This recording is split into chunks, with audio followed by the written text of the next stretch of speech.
Mercies from Whittingham Hospital near Preston are to spend Halloween in one of Britain's most haunted houses. Organiser of the sponsored sleep-in, Mavis McAteer, said, "We're down-to-earth people, but can't help feeling a little apprehensive." Chingle Hall, supposedly the most haunted house in Britain, was built in 1260. It was the birthplace of the Catholic martyr St. John Wall, who was executed in 1679 for his beliefs. But Chingle is perhaps more famous for the inexplicable happenings that have taken place there.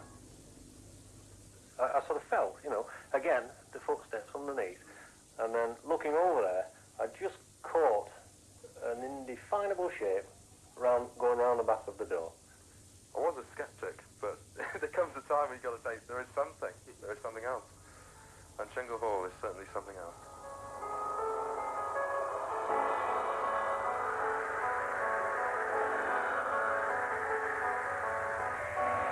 Well, there we are. That's the tape made by the BBC 8 years ago.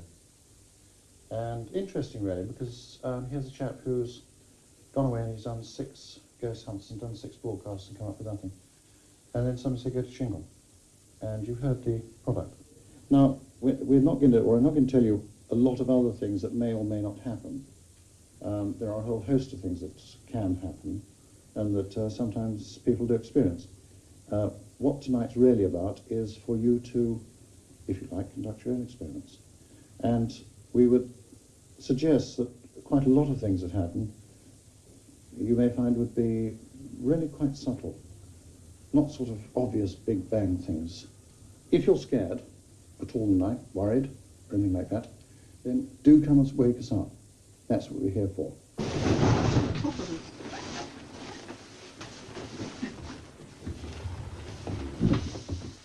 Jackie, why are you doing this? Why are you spending the night in a haunted house? Really, to raise money for the hospital. But why this way? I mean, why a haunted house? Well, there must be easier ways to do it, but it was just suggested and it seemed a fun idea at the time. Do you believe in ghosts? I'm not sure. Maybe I shall know in the morning. I think I'd like to experience something. That's... Why? What would it? Well, probably to show me that there's something after this. I think I probably feel that there's something after this if I do have any experiences. At the moment, I don't believe that there is, so we'll just see. A lot of people might say that you were slightly balmy. Well, I might agree with a lot of people.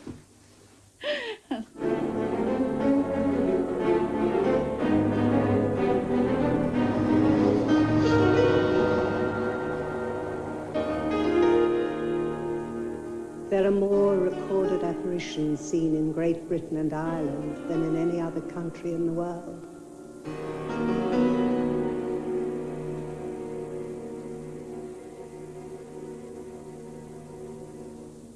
I suppose I've always seen ghosts. For me, there's absolutely nothing unusual about it. I don't think there's anything to be frightened of. They've always been friendly. Well, we moved here in April 1979, and one of the first things we did was put central heating in. And because the cellar had an earth floor, my husband and son decided to lay a concrete floor so that the anthracite wouldn't sink into it. And Mac laid the last yard. And he picked up this object and he said, "What's this? It's so heavy." He washed it. And there was this, huge crucifix.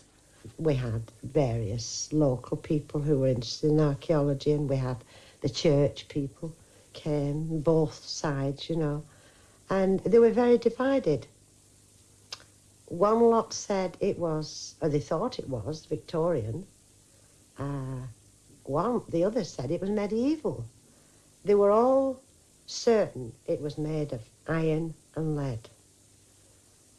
They were all certain it had come off a tomb because there was a stone on the back of it.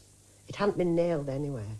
But as yet, we've still not found anyone that can give us any real information about it. I would like to know about it, because it was after finding that I first saw Dominic.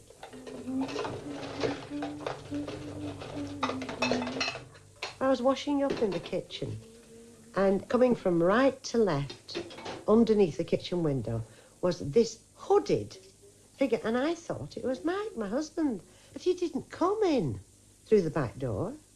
I thought, that's rum, so I looked outside, nobody there. Came back, continued washing up. I saw him again, coming from the same direction, not going back. So I went out and peered round the corner of the kitchen. There was nobody there. And that's when I realised it wasn't Mike. And I realised, for some reason, it was a cow I'd seen.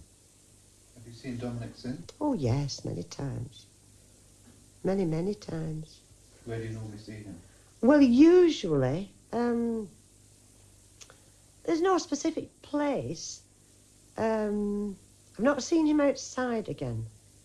He's usually he comes down the stairs and walks along through the living room, and if the kitchen door's open, he sort of walks into the kitchen and just disappears.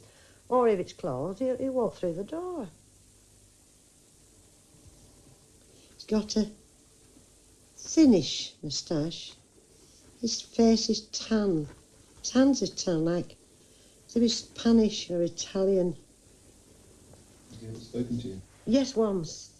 He did a bit of a dance, and he said, 112 Alera. I said, don't be silly, Dominic. I don't know why I gave him the name Dominic, but I did. Anyway, don't be silly. It's 123 Alera. Isn't there a song, you know? 123 Alera. I saw Sister Sarah. Anyway, he said, no, 112 Alera. Now, I don't know what that means. He's got such merry expression, merry eyes that twinkle, and he always looks so as if life is one huge bowl of cherries, you know. He always makes me feel good. He doesn't droop when he moves, you know. Everything about him is alive. There's that someone from out of the Inquisition, and then he's not. His cheeks are slightly hollow. Is he a nice ghost? Oh, yes. This is lovely. He's sweet.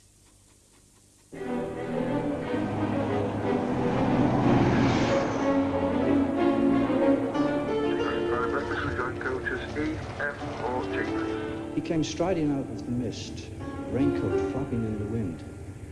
Then I noticed there were no footprints in the snow and knew that he was a ghost. I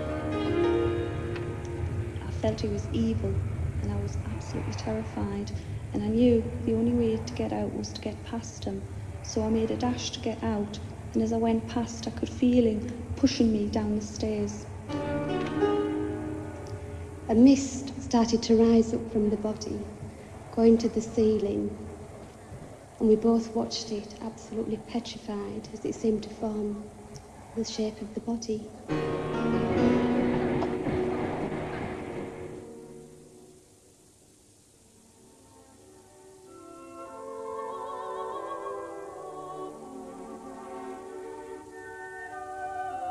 When we pass over, it is our essential selves that survive, our true personality, bearing our character as it was at the moment of death. However, there are those whose characters are vitally attached to earthly things, perhaps to a loved one or to some particular place that figured much in their lives or in the circumstances of their death. These spirits are reluctant to progress further into eternity and so become trapped between this world and the next. So when I hear of a haunting, I do deeply search into the haunter and then find words and ceremony that the spirit will both understand and respond to.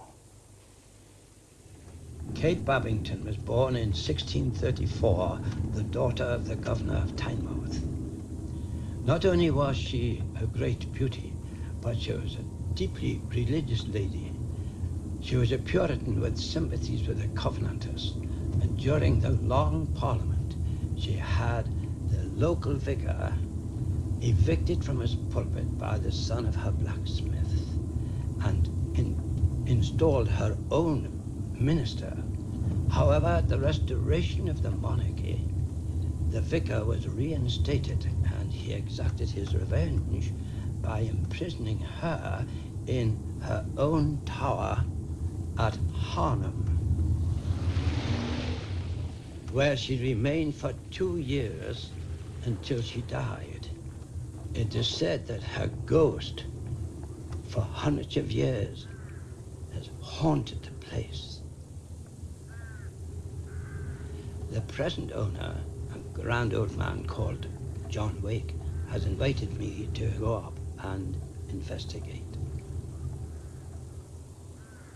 Is it true that a previous owner of this hall actually tried to shoot the ghost of Kate Babington? Oh, yes, yes. What did he do? Oh, well, he thought that was the ghost, the dragon, you see. Oh. He thought that he shot it, you see. I don't think Kate's ghost would frighten anybody. She was so beautiful. No, I think she was more beautiful than the dragon. Than the But dragon. he mistook the dragon. Dragon for the ghost, you see. Yes. And then he went up into the room and shot it up the stairs. There's a pellet in the woodwork up the stairs where he shot up. But the first shot was at that last eye, you see.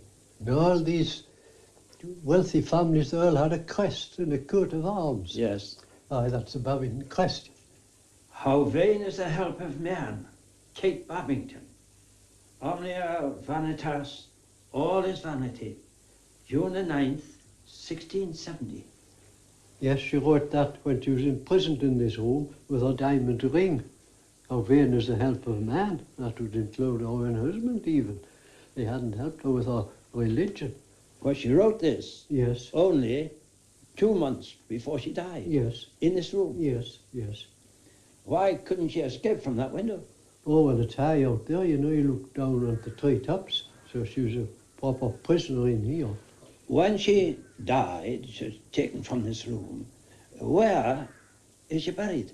Oh, she's buried in a tomb in the garden, hewn out the solid rock. Her husband got hit.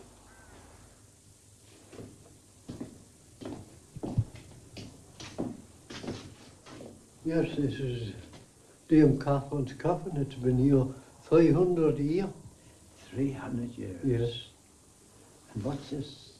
Oh, that's more or less the headstone. She wrote this poem when she was in prison. My time is past, as you may see. I viewed the dead as you do me. Or long you lie as low as I, and some will look on me. John, have you ever seen Kate's ghost? Well, I haven't seen the ghost, but I know of her presence.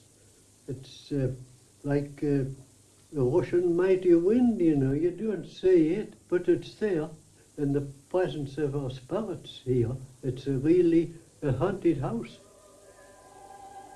John has told me that there is a presence here, and I feel that there really is a nice presence, and that as her remains have lain for all these years on unconsecrated ground, I feel that I would love to give her a blessing, and perhaps then her soul may rest in peace.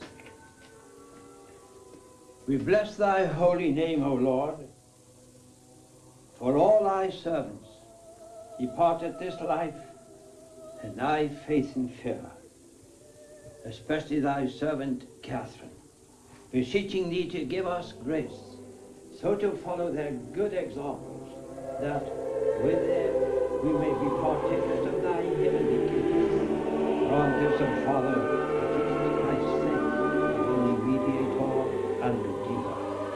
Amen.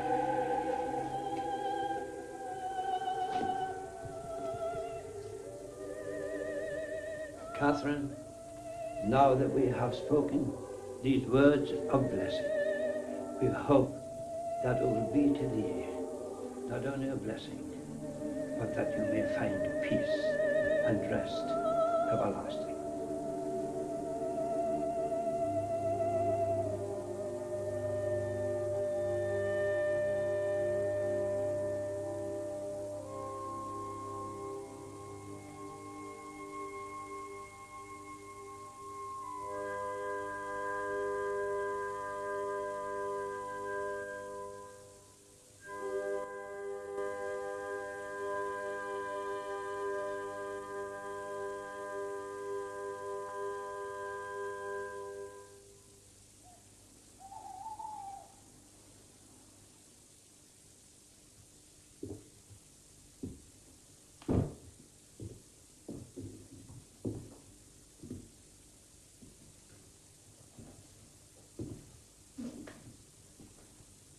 He had a motorbike and he was coming down the road somewhere near where you live, Lancaster, and he saw this lady walking down, and she put her thumb up, and they didn't wear their crash helmets or anything, so he slowed down.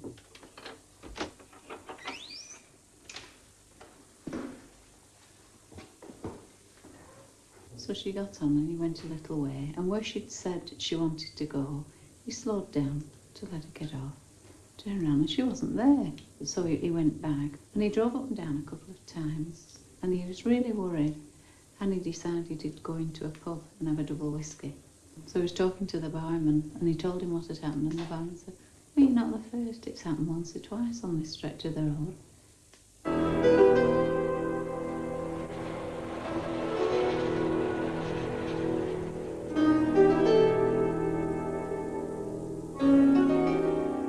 One person in 10 will see a ghost in their lifetime, but not everyone will recognize it.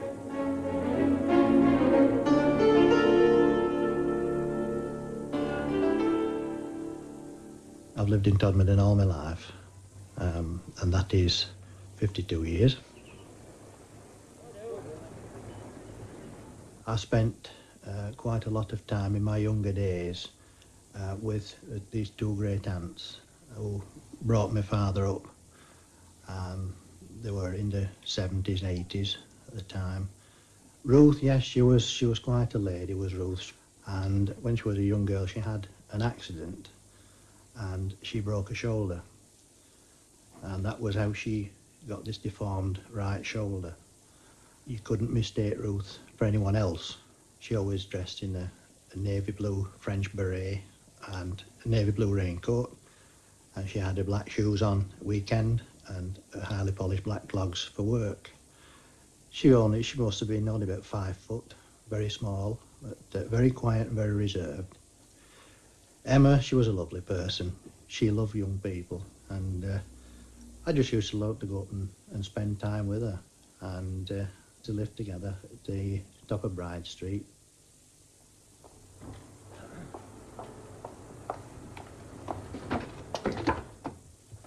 It was one of those lovely late summer days, but it was a day that I'm always going to remember. Something that really extraordinary happened. I was working on the buses at the time. I went home, would be 9:15, and I decided to run my wife down into town, like she was going shopping or something. And we were driving down Garden Street, and I suddenly saw this figure who I knew to be Ruth. And I drew past her and stopped, and I was just about to reverse to pick her up, and I looked over my left shoulder and I couldn't see her. And I said, "Well, she was there, where's she gone?" And my wife said, "Are you sure it was Aunt Ruth?" I said, "Yes." She said, "Ruth's been dead for 2 years." Well, it floored me, because it's quite true, she had been dead for 2 years, and yet I saw Ruth as clear as I can see you today. My wife said, "I wonder if Emma's all right." So I said, "Well, I'll take you down into town and I'll go back and see."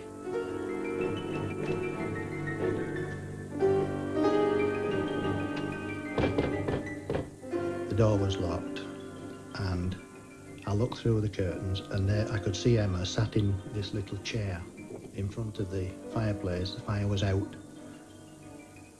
And anyway, when we got in, I found Emma had fallen the night before, and she'd managed to crawl back to this chair, and her knee was very badly swollen. And I took her off to hospital. And Emma said at the time that we got back, she'd wish Ruth were there, because Ruth would have known what to do, but Ruth would have been able to get some help. But Emma didn't know at that time that Ruth actually had helped her.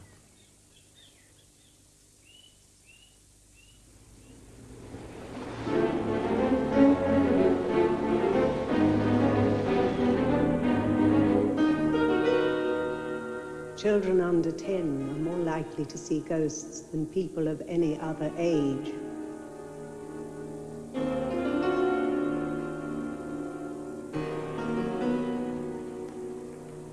mum died in October 1982. On anniversary of her death, on her birthday, Mother's Day, there's me and my children and my sister. We go to the crematorium where her ashes are. We read the Book of Remembrance, leave flowers. We go to the place where her ashes are buried, and there's a little plaque with a name, my dad's name, and a little bush. It's something we always do. It's habit with us now. It was a ritual sort of thing with us now.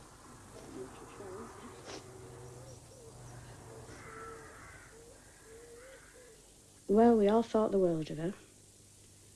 We all loved her very much, and she was always there if you ever needed her. Kids really loved her, especially our Nicola. She really loved her Grandma Ward. She was very close to her. She'd always be there if you needed her, and she'd always be happy-go-lucky type person.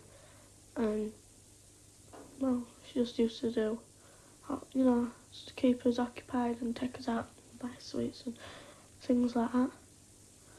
So, we got on really well. First time Nicola saw the ghost of my mum about 2 years after she died, and she were home poorly from school. And I'd gone over to school to pick the little boy up at home time.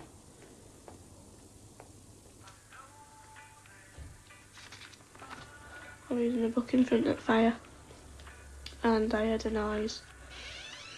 And I got up, and I turned round, and my grandma was stood there. And I just jumped up, and I run.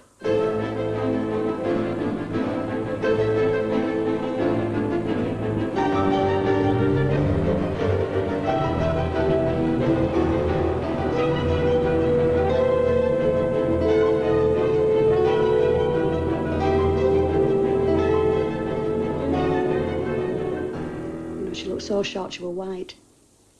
I said, you look like you've seen a ghost. And she turned around and she said, I have. I thought she was cracking some sort of joke, and I didn't find it funny. I said, I goes, I have. Oh, yeah, of course you have. So you've seen a ghost. I said, I saw my grandma. Of course you saw her, yeah. It's a figment of your imagination. She didn't believe me then. I had to get all going on at her all day, wasn't I? Well, until tea time, yeah. After tea time. And then I told her what she had on. I thought it was a dress, because I don't know what a shroud looks like. So I thought it was a dress, and it was pink, and it was like quite a light shade of pink. Well, it wasn't really. It was like a fuchsia pink dress, and she had 2 crucifixes on her chest, and one was bigger than the other. There were one that was on a chain round her neck, but one was just laid on her chest. And she said that she saw one hanging with nothing there. And there were only me and my sister who saw my mother the night before her funeral in Chapel of Rest. So there's no way she knew, because we never even talked about it after. So that's what really convinced me. And the pink shroud. There's no way she knew about it at all. She just keeps popping up, and I don't expect her to. She frightens me sometimes. It really does scare me. First time I saw her, I thought, I'm going crazy. I thought, something wrong here. Brain disorder. First time I heard it, I thought, yeah, pull the other one. Because she's usually joking to me, is Nicola. And so, when she told me what she was wearing, I went down to ask my mum. And she said, yeah, it was true, and that convinced me. Are you pleased to see her? Yeah, I am. Because it just feels like it's like she's still alive, do you know what I mean? It's like she's still alive.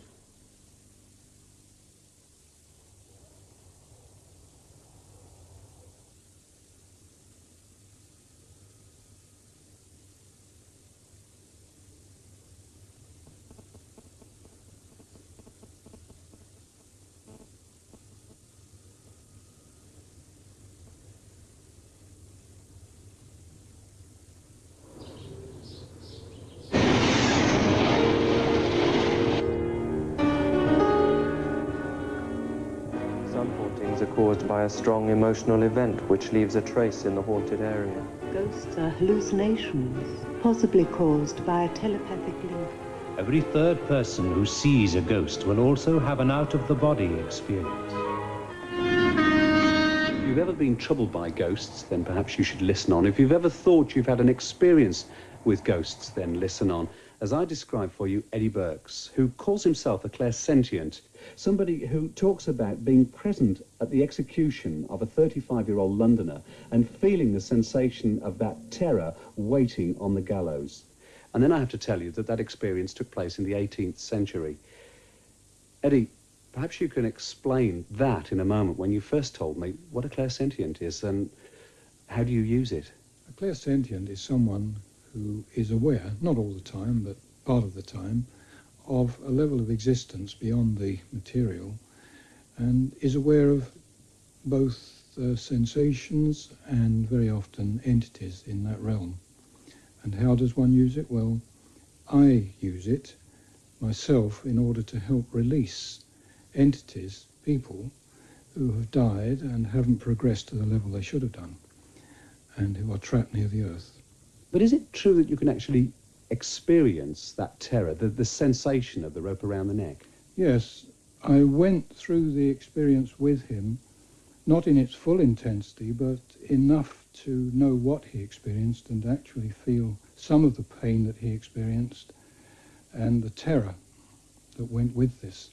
This isn't your profession, is it? No, I have been and am a civil engineer. In fact, I'm the founder partner of a quite prosperous consulting civil engineering practice.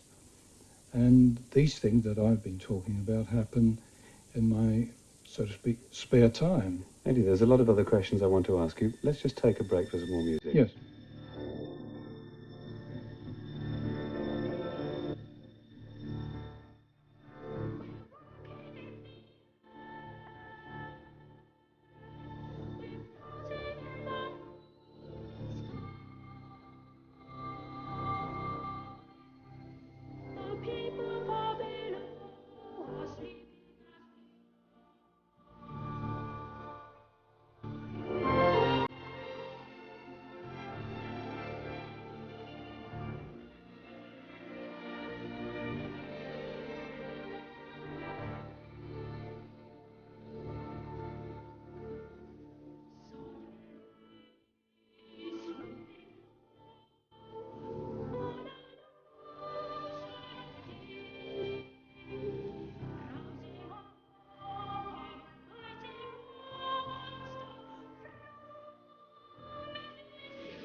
I'm talking with Eddie Burke, and as you've heard already, some very strange, perhaps bizarre experiences that he describes.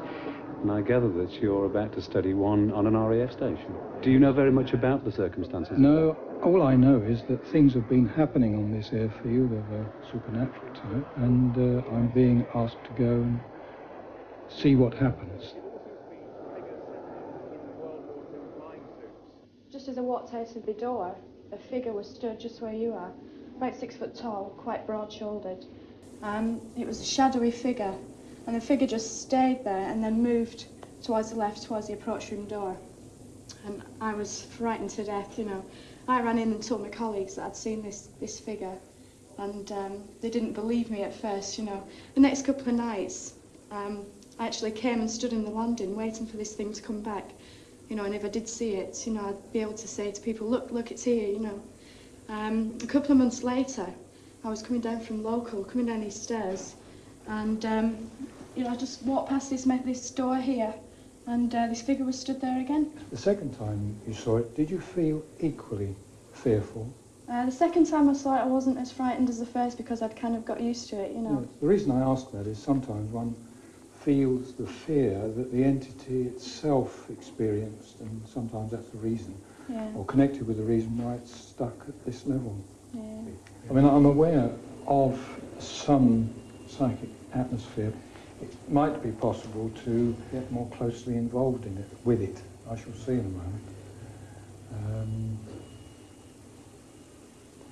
I wonder if I might do that. I'll sit on the stairs, I think, and see what happens. We'll see. I'll just go around here and sit down for a few minutes. Does it affect us? Affect you, us watching you? No, I'll try not to let it.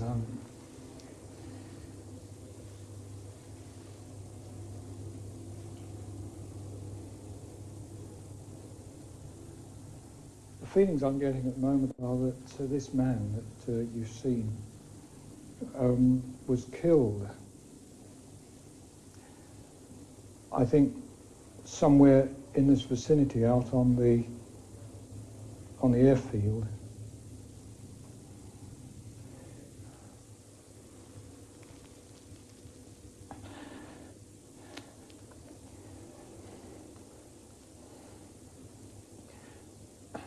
I think it was just an ordinary accident. I think he was run down by a vehicle at night. And his back was broken and he was in some considerable pain.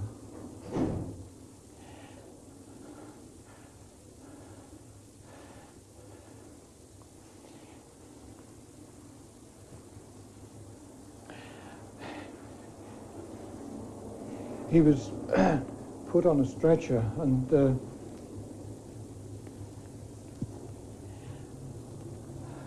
I think he was brought into this building,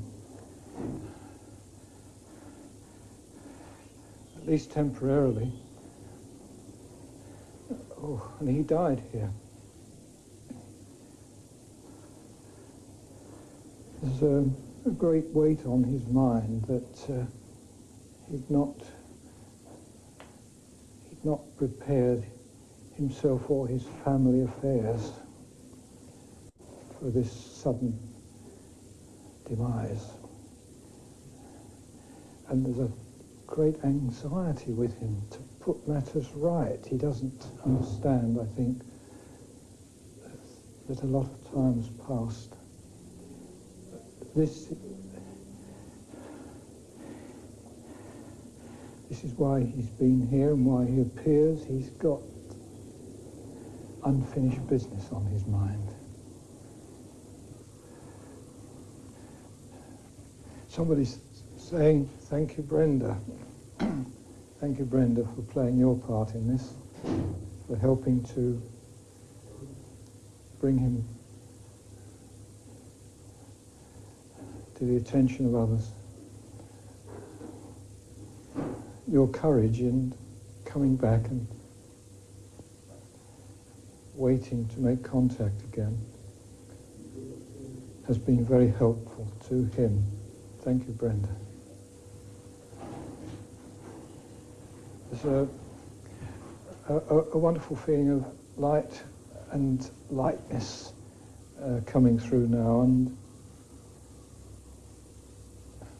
I feel I'm coming to the point where I can just hand over. I've done my bit. The team, to us, the invisible team of spirits on the other side, are now taking him into their care. I say God bless him, and I leave him to their attentions, because now I know he will be quite safe.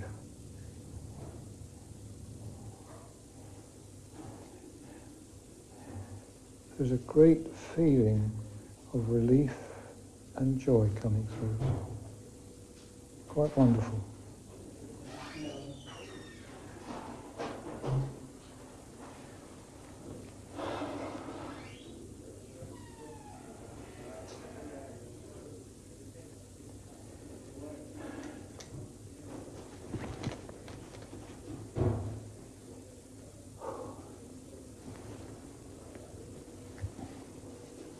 Right. He won't be seen again. Great. Well done. Congratulations. Thanks. Thank you, dear. Strong experience.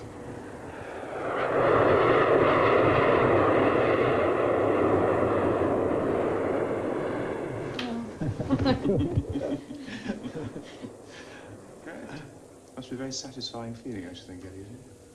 Oh, it is. I mean, it's like turning the key and letting someone out of prison. It's wonderful, really. Is it I mean, do you find it very physically exhausting, mentally I'm exhausting? still carrying some of I've got a little of his dying pain.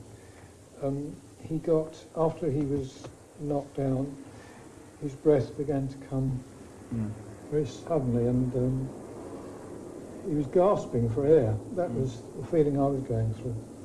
And this wasn't, I don't think this was air. I don't think this was during the wartime at all. I think this has happened during peacetime. It'd be interesting to find out if there was an accident of this sort.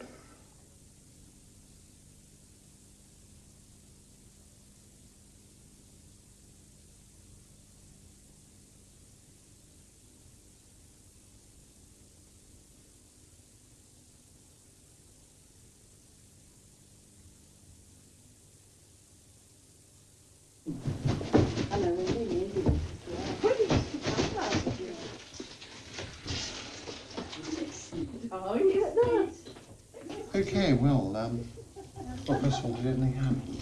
I mean, I can remember Mavis saying to me, Jackie, are you cold? And I said, no, I'm as warm as toast. And she said, I'm absolutely frozen. And how long did it last for? Oh, all night. But Jackie said maybe the priest told her, maybe there's a draft coming. No, there's no, I mean, you would go up and have a look afterwards. I couldn't feel a draft, So but, this is but with- there was something, just, the cold was like nothing I've ever experienced, really. Somebody mentioned a watch, something happened to watch. As you know, we get an enormous amount of sort of cameras, things like that, play around with us. Yes, What's yes, your- you do. It's wound up. When I looked at it this morning, it had stopped and it was 1 o'clock. And as you can see, It's now 25 past, isn't it? it's 25 past 1. You just noticed it When I got it out to look what time it was. this morning. It Yeah. has stopped. It's And been it stopped was for 1 6 o'clock hours. and it had stopped. Now, Sandra, what did you, so far as you're concerned? I would like to know about 5 o'clock this morning. Who was knocking on all the doors?